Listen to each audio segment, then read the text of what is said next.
മഹത്വത്തോടും കൂടെ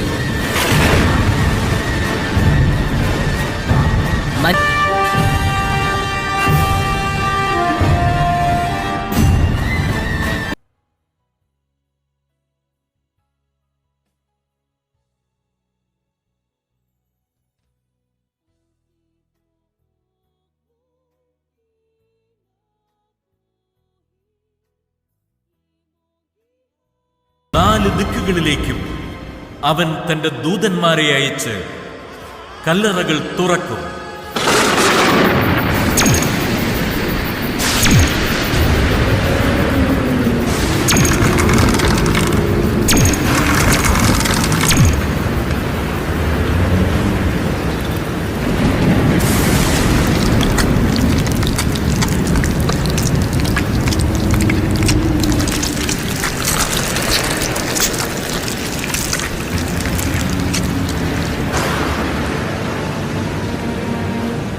കിരുകിര ശബ്ദത്തോടെ വേർപെട്ടുപോയ അസ്ഥികൾ തമ്മിൽ ചേർന്ന് ശരീരം ധരിച്ച് മരിച്ചവരെല്ലാം ജീവൻ പ്രാപിക്കും.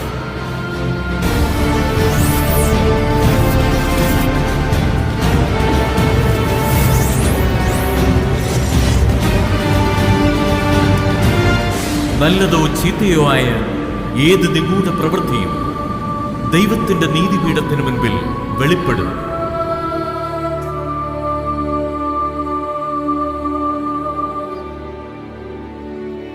ഗ്രന്ഥങ്ങൾ തുറക്കപ്പെടും.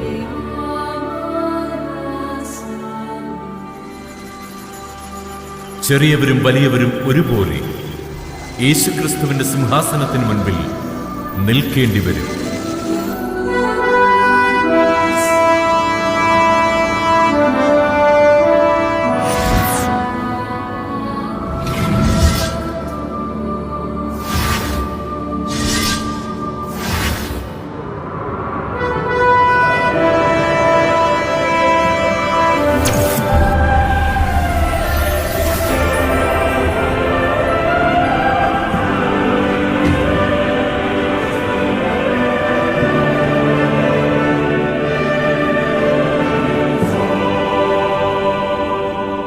താന്താങ്ങളുടെ പ്രവൃത്തികൾക്കനുസൃതം ഓരോരുത്തരും വിധിക്കപ്പെടും.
എഴുതപ്പെടാത്തവരെല്ലാം പുഴുക്കൾ ചാകാത്തതും അഗ്നി ശമിക്കാത്തതുമായ നരകാഗ്നിയിലേക്ക് വലിച്ചെറിയപ്പെടും.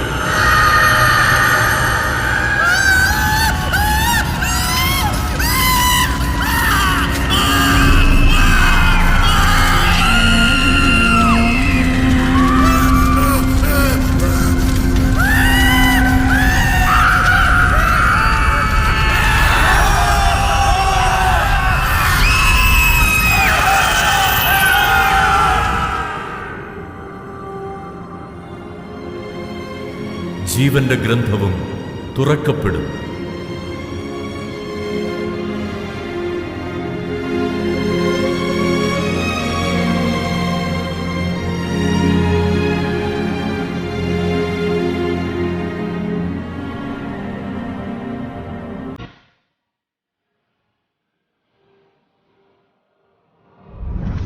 ഇല്ലായ്മയിൽ നിന്നും സുവിശേഷത്തിനു വേണ്ടി സഹായിക്കുകയും ദൈവവചനപ്രകാരം ജീവിക്കുകയും ചെയ്ത ഒരു സ്ത്രീ.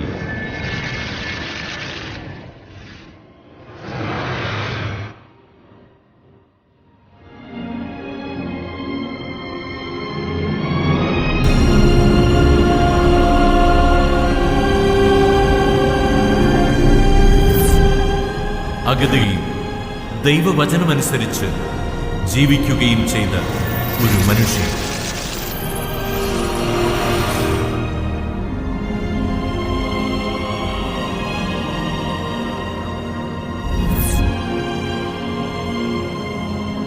ദൈവവചന ശ്രവണത്തിലൂടെ മാനസാന്തരപ്പെട്ട് ക്രിസ്തുവിനെ രക്ഷകനും നാഥനുമായി സ്വീകരിച്ച ഒരുവൾ.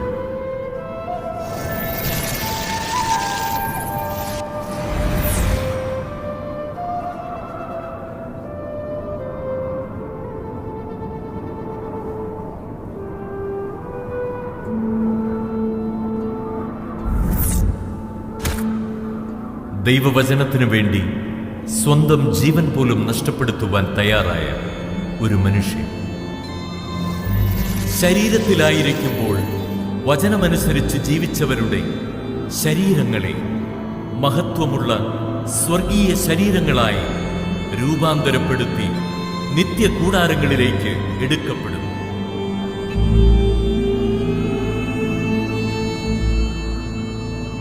ജീവന്റെ ഗ്രന്ഥത്തിൽ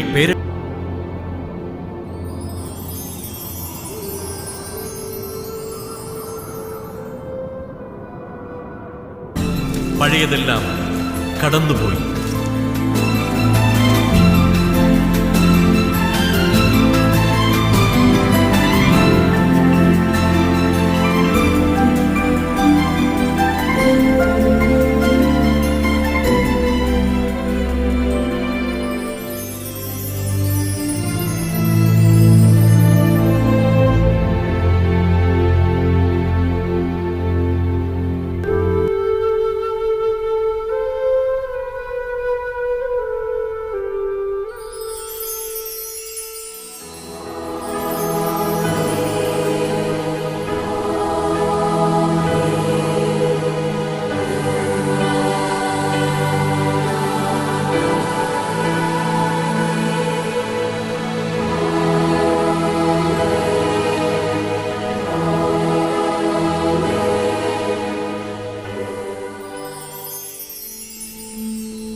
ഇനിമേൽ ദുഃഖമോ വേദനയോ കരച്ചിലോ മുറവിളിയോ ഉണ്ടാവുകയില്ല.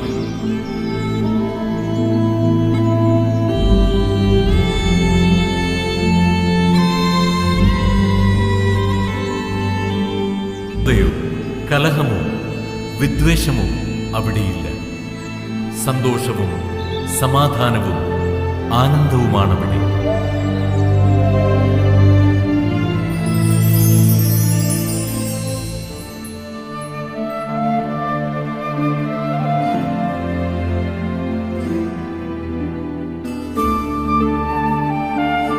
സ്വർഗത്തിൽ ദൈവസന്നിധിയിൽ നിന്ന് വിശുദ്ധ നഗരിയായ ജെറുസലേം ഇറങ്ങി വന്നു. മതിൽ സൂര്യകാന്തം കൊണ്ടും നഗരം തനി സ്വർണം കൊണ്ടും നിർമ്മിച്ചതായിരുന്നു. കവാടങ്ങളിൽ ഓരോ മുത്തുകളും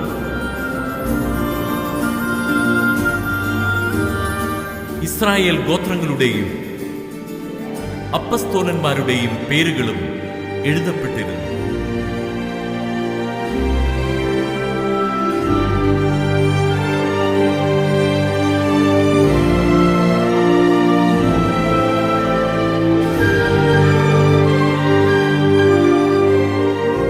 കുഞ്ഞാടിന്റെ ഗ്രന്ഥത്തിൽ പേരെഴുതപ്പെട്ടവർ മാത്രമേ ഇതിൽ പ്രവേശിക്കുകയുള്ളൂ.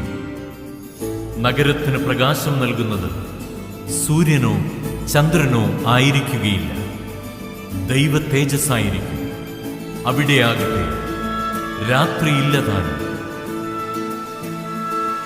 സിംഹാസനത്തിൽ നിന്ന് പുറപ്പെടുന്ന ജീവജലത്തിന്റെ നദിയുമുണ്ടവിടെ.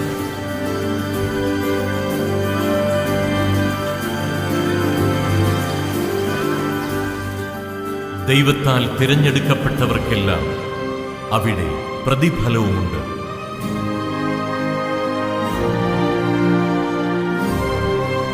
ഇനിമേൽ മരണമുണ്ടായിരിക്കുകയില്ല. അവിടെ ജീവന്റെ വൃക്ഷമുണ്ട്.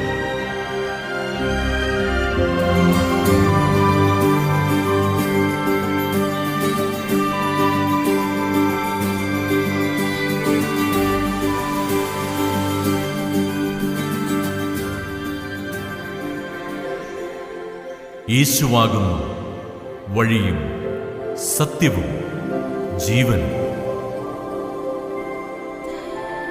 മരണത്തിൽ നിന്നും മനുഷ്യരെ ഉയർപ്പിച്ച് നിത്യജീവൻ നൽകാൻ യേശുക്രിസ്തു വീണ്ടും വരുമെന്ന യാഥാർത്ഥ്യം നിങ്ങൾ മറക്കരുതേ.